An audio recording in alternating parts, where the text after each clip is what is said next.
अस्सलाम वालेकुम, मैं हूँ कुरुसलैन आरिफ। नाज़रीन, आज हम जिस ड्रामे पे रिव्यू करने जा रहे हैं वो ड्रामा है दोबारा। इस ड्रामे के बारे में मैंने जितनी भी प्रिडिक्शन की थी वो 70 to 80% करेक्ट निकली हैं। अब इस ड्रामे में आगे जाके क्या होगा, जब माहिर के फादर को पता चल चुका है कि उनका जो बेटा है वो मेहरुनिसा के साथ सिंसेयर नहीं है और उसने सिर्फ पैसों के लिए मेहरुनिसा से शादी की थी, तो उनके फादर का जो कि जहांगीर साहब है उनका क्या अगला स्टेप होगा। और दूसरी तरफ आफ़ान और सहर जो है वो क्या करेंगे, आफ़ान अपने घर वापस जाएगा या नहीं जाएगा, और प्रॉपर्टी और बिजनेस किसको मिलेगा जिसके पीछे सब पड़े हुए हैं। तो ये सारी चीज़ें मैं आपको आज की वीडियो में बताऊंगी। आज की वीडियो एंड तक ज़रूर देखिएगा। सबसे पहले हम बात कर लेते हैं माहिर के फादर जो कि जहांगीर साहब हैं। हम देखते हैं कि जब जहांगीर जो है वो अपने बेटे से मिलने हॉस्पिटल जा रहे होते हैं तो उनकी गाड़ी ख़राब हो जाती है। अब जब गाड़ी ख़राब हो जाती है तो वहाँ से मेहरुनिसा आती है। मेहरुनिसा माहिर के जो फादर हैं जहांगीर साहब, उनको कहती है कि आप मेरे साथ आ जाएं, मैं भी हॉस्पिटल जा रही हूँ। तो जब वो उनकी गाड़ी में बैठते हैं तो उनकी जो बातें होती हैं वो इस किस्म की होती हैं कि जो जहांगीर साहब होते हैं वो मेहरुनिसा को कहते हैं कि आप मेरे बेटे के धोखे में कैसे आ गई, दिखती तो आप बहुत समझदार औरत है। तो वो कहती हैं कि हमें हमारी महरूमियों ने एक किया है। तो वो उसको कहते हैं आपको क्या महरूमी हुई, आपके पास तो दौलत शौहरत सब कुछ है। तो वो कहती हैं कि ज़रूरी नहीं कि दौलत हो, और भी आपको पार्टनर चाहिए होता है ज़िंदगी में, और भी काफ़ी महरूमियाँ होती हैं। तो वो कहते हैं मैं अपने बेटे को बहुत अच्छे तरीके से जानता हूँ कि उसने तो आपसे सिर्फ पैसों के लिए शादी की है। तो वो कहती कि नहीं, अब ऐसी नहीं है, उसने आफ़ान से मेरे लिए लड़ाई की थी और आफ़ान की वजह से उसे गोली लग गई और उसने पुलिस वालों को भी आफ़ान का नाम नहीं बताया। तो यहाँ पर हम देखते हैं कि मेहरुनिसा जो है वो कम्प्लीटली एतमाद करती है अपने हस्बैंड पे। फिर हम देखते हैं कि जब वो हॉस्पिटल जा रहे होते हैं तो वहाँ पे उनकी वो लिफ्ट की बजाय सीढ़ियों से जाते हैं, जिसकी वजह से जो जहांगीर साहब होते हैं उनकी सांस फूल जाती है और वो होते भी हार्ट पेशेंट हैं। तो वहाँ पे मेहरुनिसा उनको कहती हैं कि आप मेरा हाथ पकड़ के चलें। तो जब वो हाथ पकड़ के चलते हैं तो वहाँ पे एक आदमी उन्हें देख लेता है। अब वो जब देखेगा आगे जाके क्या करेगा ये तो मैं आपको आगे जाके वीडियो में बताऊँगी। तो फिर हम देखते हैं कि जब मेहरुनिसा मेडिसिन लेने जाती हैं तो माहिर के जो फादर होते हैं वो माहिर की और उसके दोस्त की सारी बातें सुन लेते हैं। तो अब ऐसी कौन सी बातें होती हैं जिनको सुन के जहांगीर साहब माहिर से मिले बगैर घर चले जाते हैं। वो अपने दोस्त को कह रहा होता है कि मोहब्बत तो मैं सिर्फ नरमीन से करता हूँ, मेहरुनिसा से तो सिर्फ मैंने शादी की है। और वो ये कहता है कि मैंने सोचा मोहब्बत नहीं मिली, पैसे ही मिल जाएंगे, और जब पैसे मिल जाएंगे तो फिर मोहब्बत भी मिल जाएगी।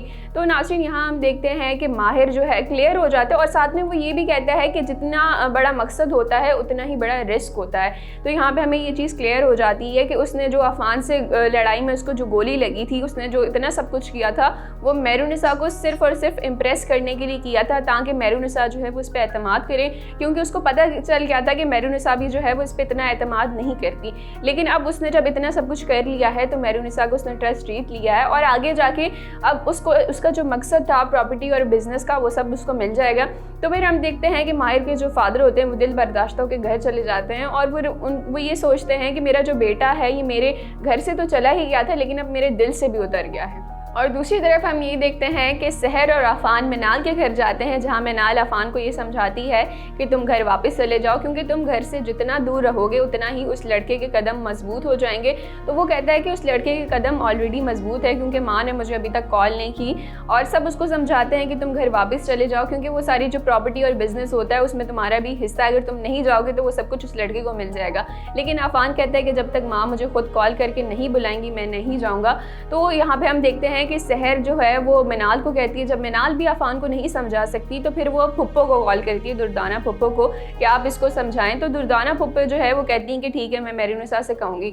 अब दुर्दाना फुप्पो जो है वो मेहरुनिसा से कहती हैं कि तुमने अपने बच्चों के साथ गुनाह किया है, बेगैरती और बाकी से जो है तुमने शादी कर ली है। तो नाज़रीन, यहाँ हम देखते हैं कि अगर एक उम्र रसीदा खातून अगर अपने से छोटे लड़के से शादी कर लें तो शादी करना कोई गलत बात नहीं है, इतने सारे मर्द हजरात शादी करते हैं। तो लेकिन जब कोई लड़की शादी कर ले तो उसे बेगैरती का नाम दे दिया जाता है, ये कहा जाता है कि तुमने अपने बच्चों के साथ जुल्म किया है। तो ये सारी जो चीज़ें हमारे माशरे में चल रही हैं ये इस ड्रामे में बहुत अच्छे तरीके से दिखाई गई हैं। इसके बाद हम ये देखते हैं कि माहिर ने जब मेहरुनिसा का ट्रस्ट जीत लिया है तो वो उसको कहता है कि तुम मेरी वजह से अपने बच्चों से दूर नहीं रहना, तुम आफ़ान को घर बुला लो। लेकिन यहाँ पे मेहरुनिसा कहती है कि मैंने आफ़ान को घर से नहीं निकाला, वो खुद घर वापस आना चाहे तो आ जाए, लेकिन मैं उसको नहीं बुलाऊंगी क्योंकि उसने मेरे शौहर पे गोली चलाई और बदतमीज़ी की थी।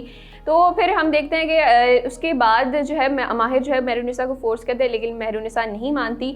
उसके दूसरी तरफ हम देखते हैं कि सहर भी जो है वो दुर्दाना फुप्पो को कहती हैं कि आप इस किस्म की बातें करें, लेकिन यहाँ हम देखते हैं कि सहर भी जो है वो दुर्दाना फूफो से खुश नहीं होती, वो उनको उस घर में नहीं रखना चाहती, लेकिन क्योंकि अब उसका मतलब होता है तो उसकी मदर उसको कहती है सहर को कि तुम दुर्दाना फूफो से बना के रखना। फिर हम देखते हैं कि दुर्दाना जो है अपनी भाभी को दोबारा टीज करती हैं, कहती हैं कि मेरे जो मरहूम भाई है हिदायतुल्लाह, तुम उसकी मोहब्बत को, खुलूस को तो भूल गई हो, लेकिन उसकी जो निशानी है मेरा भतीजा, एटलीस्ट उसको तुम घर बुला लो, क्योंकि शोहर दोबारा मिल जाएगा लेकिन बेटा दोबारा नहीं मिलेगा। तो यहाँ हम देखते हैं कि हमारे जो माशरे का एक बहुत ही मशहूर डायलॉग है, मर्द हजरातों को सुनने को मिलता है कि बीवी दोबारा मिल जाएगी लेकिन माँ दोबारा नहीं मिलेगी। तो यहाँ पे इसी ड्रामे में उसको ज़रा उलट करके दिखाया गया, क्योंकि हमारे माशरे की इस ड्रामे में बड़ी बेहतरीन तरीके से अक्कासी की गई है कि अगर एक खातून अपने से छोटे उम्र से के लड़के से शादी कर ले तो उसे किन किन मसाइल का सामना रहेगा।